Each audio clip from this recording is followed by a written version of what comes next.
Hi, welcome to Raj Elnai. Today I'm going to discuss about TOGAF, uh, full form of the Open Group Framework, which is extensively used in developing some architectures and all everything for any of the applications across industries, irrespective of the business it belongs to. So in this TOGAF, these are the contents which generally it covers. Majorly the contents where it starts with the contents relating to the introduction of TOGAF itself or concept, wherein basic core concepts of TOGAF will be covered. At the same time, what are the different general definitions do we follow under TOGAF itself? And most important thing, we are going to discuss about architectural development method, because which is something essentially important when we are working on TOGAF environment. Knowing about architectural development method is required. Along with that, one must be knowing about enterprise continuum and the kind of tools, what is that we are using under this. Followed by this, we need to know about level 1 of ADM. Apart from that, whatever the guidelines and techniques are we going to follow in order to implement these in real world. At the same time, we must be knowing about the architectural governance, followed by viewpoints and stakeholders, all these. Along with that, these are the other points we need to focus more on. One is about building blocks. At the same time, whatever the ADM deliverables are we going to follow. Next, we will be focusing more on TOGAF reference models, something like level 1 and level 2. Next, guidelines for adopting actual development method, followed by architectural content framework and capability framework and all that. So this is what usually the content which is comes under TOGAF. Now, to begin with, what exactly TOGAF is all about? It's a kind of architectural as well as a framework, which is majorly used to develop an application for a level of acceptance, production, and as well as maintenance of architectures and all that. So when you understand the architecture, which majorly defines an organization of a system, followed by the kind of components and as well as relationships with each other, and at the same time, the kind of environment we were using it. At the same time, it is focusing more on the kind of principles governing its design, evaluation, all that. Now, when you're talking about architectural development method, it is something kind of reliable and proven methodology, which is majorly used to derive organizational specific enterprise architectures.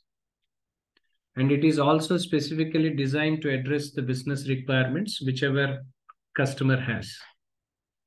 The major reasons to adopt architectural development framework under TOGAF are as follows, because it's a comprehensive general method which can be used across industries. At the same time, it is complementary, not to compete with other frameworks and all, which has its own existence and stand as well. At the same time, it's a widely adopted in the market. Followed by this, we have an advantage where we can tailor this according to the organization and as well as industry needs as well. The major advantage under here is that it has an advantage where we can tailor this according to the requirements of the organization as well as the industry also. Next, it is available under free perpetual plan. At the same time, vendor tool and technology are something connecting to the open standard. So these are the few reasons when and why are we going to adopt TOGAF ADM here. Apart from that, there are few more reasons behind that, wherein it avoids reinventing the wheel. At the same time, it supports business IT alignment. At the same time, it is completely based on the kind of best practices, whatever is really helpful. Followed by this, possible to participate in the evaluation of the framework, all that. These are the reasons why behind adopting TOGAF and all everything comes into picture. Now, when you talk about the type of architectures and the kind of architectures when we talk about under TOGAF deal with, the first thing is about business architecture, which majorly focus about the business strategy, governance, at the same time, the kind of key business processes in the organization which they follow. Next, when you talk about data architecture, it is majorly focusing on organizational, logical, and physical data assets. At the same time, whatever the data management resources they are using. Followed by this, application architecture majorly focuses more on the blueprint of the individual application system that is to be deployed. Along with that, how their interactions and as well as relationships and all everything are taken place, which is majorly focused in on the core business process of the organization. When we talk about technology architecture, which is majorly a logical software and hardware capabilities combination, which is required to support and deploy the business data and application services, which includes IT infrastructure, middleware networks, communication, processing, and standards, all that. So these are the different types of architectures which are dealing with TOGAF, all that. Now, when we coming to ADM framework itself is concerned, where there are different phases are there, where it includes the preliminary phase, where in this phase we need to understand about the organization as well as how we are going to implement this TOGAF architecture projects and all. Followed by this, undertaking the preparation as well as initiatives that are required to meet the business directives for any of the enterprises. This includes organization-specific architecture frameworks and tools, followed by definition of principles, all that. Now, when you would like to know about objectives and all, it is being used to review the organizational context from enterprise architecture point of view. Next, it will be used to identify the stakeholders' requirements and priorities by confirming their commitments. Along with that, identifying the scope and constraints and assumptions of the project, which is something especially important for the large organizations. Along with that, defining an organization architectural footprint, which majorly focusing on the people responsible, location, and as well as responsibilities, which also focused more on defining the framework and detailed methodologies by setting up some governance support frameworks, which will be useful to provide business process and architecture governance through ADM cycles. Along with that, selecting and implementing supporting tools and other infrastructures, which has to define the constraining architectural principles, all that.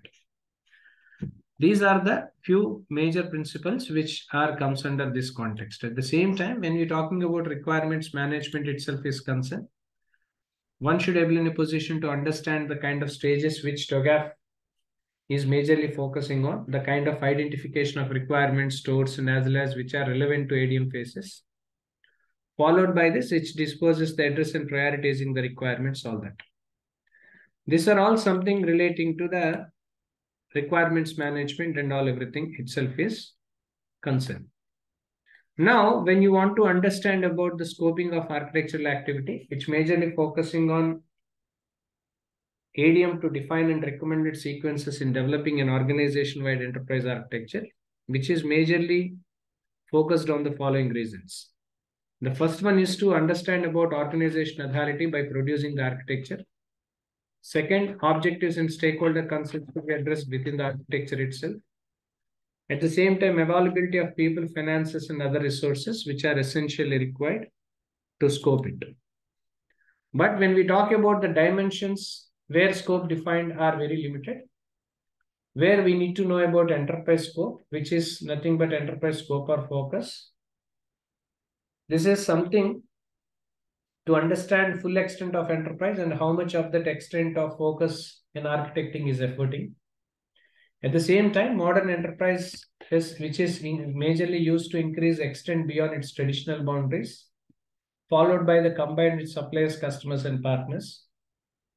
At the same time, architectural domains completely focusing more on the kind of description of the one which you want to maintain for core architectures, whatever we have explained.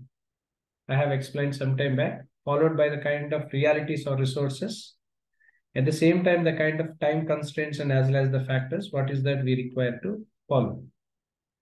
Now, when we talk about the techniques and deliverables of ADM, where in this preliminary phase, we need to know if we can tailor the architecture framework.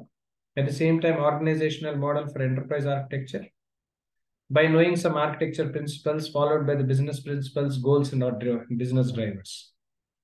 Along with that, architecture repository, followed by architecture tools, and as well as requesting for architecture work is also something essentially added with. Now, when we talk about architecture principles and all, there is majorly focusing on set of documents, which is consists of the kind of general rules and as well as guidelines we are following for any architecture which is being deployed here. So this is what generally the architecture principles and all that. Now, when we talk about who are going to develop this, so these are the people who are going to develop this. One is lead architects. At the same time, the second enterprise CIO people, followed by architecture board, and at the same time, other key business stakeholders, all that. So these are the people who will be involved and who will be developing these things as well. Now, when we talk about the architecture principles and all that, whenever we're talking about the enterprise principles and all, which provides basic decision making and dictating how to organization has to fulfill its mission. At the same time, which is being used to identify the key elements which are successfully architecture governance strategy beliefs. When we talk about the IT principles, it provides major guidance and providing major guidance on the use of deployments and all IT resources, followed by the kind of assets which are penetrating, distributing, and across different enterprises. At the same time, they're also developed to make some information informative. At the same time, it is being used to be productive and cost effective as possible as it can. Next, architectural principles, which are subset of IT principles, which are relating to architecture framework, which this consensus across the enterprises, where architectural principles can also be divided further into different parts, where we need to know about the principles and governance of architectural process, wherein by affecting the development and maintenance use of enterprise architecture, followed by this, the kind of principles that govern the implementation of the architecture as well. Now, when we're talking about the architecture vision, it's majorly focusing on the kind of statement of architecture work, what is that we do, followed by the architecture vision, stakeholder management, at the same time, communication plan, business information readiness, capability assessment, risk management, architecture viewpoints, followed by architecture views, all that. So this is all about TOGAF as an introduction, which I have given including this ADM. For more details, please reach out to the contact details, which will be posted below to this video. Thank you.